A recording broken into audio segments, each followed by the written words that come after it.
I know you're going to ask, so I'll just start the video by saying these shirts are available at one Apple store in the entire universe. That is the Apple Park Visitor Center in San Jose, California. They just put these shirts in the store, and I just happened to be in San Jose the week they went live, I guess you can call it.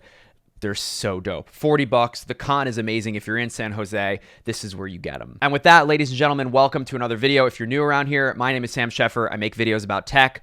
Today, we are focusing on the Apple event that took place in Brooklyn this morning. So we can break it down by three big announcements, three new products, well, three updated products from Apple. And we'll start with the new MacBook Air. This thing was seriously outdated in 2018. I don't think it was updated in years. It had a really low resolution display.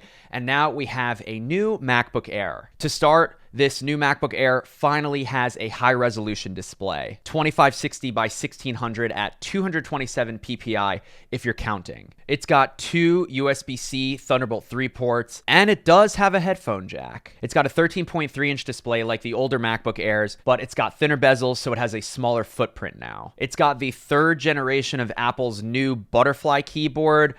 I don't own one of the new MacBooks, so I don't know how well those will fare over time. The outline has trashed them. Again, I don't own one of these, so I don't know. It's got Touch ID. It has that gigantic trackpad with Force Touch.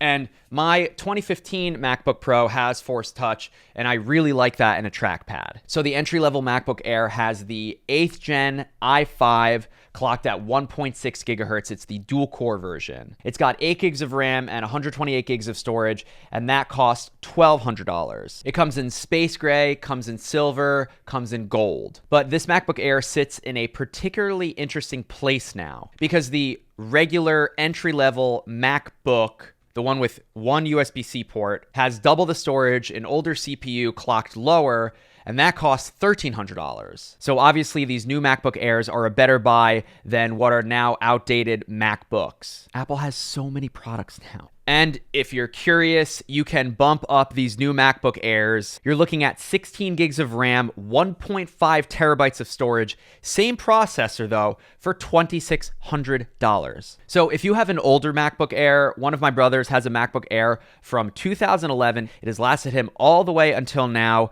Now would be a good time to upgrade to these Airs. If you have an older Air, that screen is just not acceptable in 2018. It is super low resolution.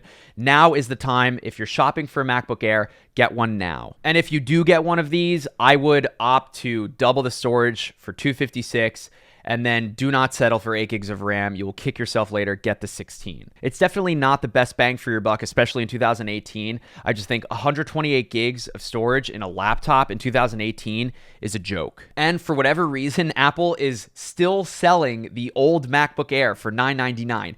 Do not buy that thing. All right, moving on. We have the new Mac Mini, and this little thing is a beast. It starts at $800. You get a 3.6 gigahertz quad-core 8th gen, but i3. You get 8 gigs of RAM and 128 gigs of storage. For $800, that's a pretty good entry-level device. Around back, it's got 4 USB-C Thunderbolt 3 ports. It's got 2 USB-A. It's got an Ethernet jack. It does have a headphone jack too. It's got HDMI, and it comes in space gray. Shouts to MKBHD for leading that charge. And just for fun, you can go to the website and spec it out completely for $4,200. You get the 3.2 gigahertz, 6-core i7, 64 gigs of RAM, 2 terabytes of storage, and 10 gigabit Ethernet support.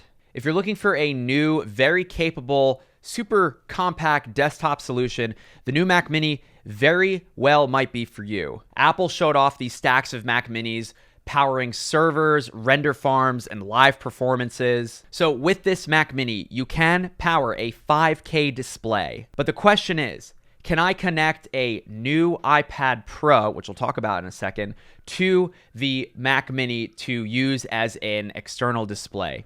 I don't know. I know there are programs like Duet or Air Display that do this, but I'm curious if you could just go from Mac Mini to iPad Pro. It would be nice if Apple allowed us to do that natively. And speaking of the new iPad Pro, we got it. I really like the design of the new iPad Pro, and this video is just insane. I mean, all their product videos are insane. Apple flattened out the edges, got rid of the bezels, got rid of the home button, got rid of the headphone jack, extended the display to the edges, rounded the corners, and now you have this. This device is so damn sleek, it is incredible. I gotta say, it really does remind me of the iPhone 5's industrial design. The new iPads have Apple's newest chip, the A12X Bionic, and if history is any indication of performance, these iPads are going to be straight powerhouses. I can't imagine what sort of software tweaks iOS 13 is going to bring, but it feels like Apple is definitely future-proofing this hardware. I think probably the biggest change to the iPads that we saw at this event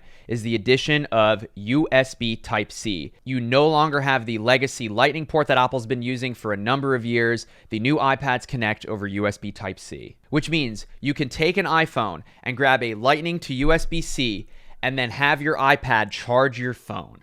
That is nuts. There's the bigger 12.9-inch iPad Pro, and then the smaller one has a new size. It's 11 inches. And for whatever reason, they're only available in silver and space gray, and you can select up to 1 terabyte of storage. The new iPad Pros have Face ID because there's no longer a home button, which means there's no longer Touch ID. And what's insane is that you can use Face ID in any orientation. Upside down, doesn't matter. And not that it really matters, but I don't think that the camera in the new iPad Pro is the exact same camera that's in the XR and XS. Again, not that it really matters because who is taking pictures with an iPad? Alongside the new iPads, Apple updated the Apple Pencil. It seems like it's a little bit smaller. It magnetically clips to the side of the iPad and it charges wirelessly, which is really nice. You don't have to do that weird. And there's some gestures on the Apple Pencil as well. And there's a new folio case if that's something you're interested in. The top of the line iPad Pro, 1 terabyte of storage with LTE connectivity, will run you $1,900. So those are the updated devices. I will link each of those products down below so you can go dive in. There's so much information on these, but I want to talk for a second about what we didn't get at this event because I made a preview video, whatever it was, a week or two ago. We didn't get AirPower. I made a whole video on AirPower. We didn't get it in 2018. I mean, 2018 is about to be over. No new AirPods, and then no new Mac Pro. So sadly, we have to wait until 2019 to see that whatever it is, the modular Mac Pro. I was hoping Tim Cook would do a one more thing this year, but I didn't get so lucky. And I want to quickly talk about the event itself for a second. I really felt the energy this time. I was streaming it live on Twitch. The excitement inside that theater, the crowd went absolutely nuts when Tim Cook walked out on stage. Wow.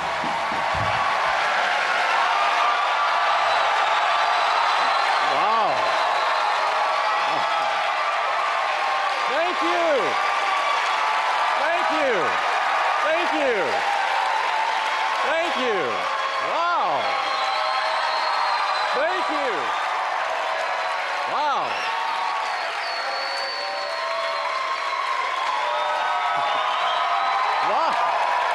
Thank you.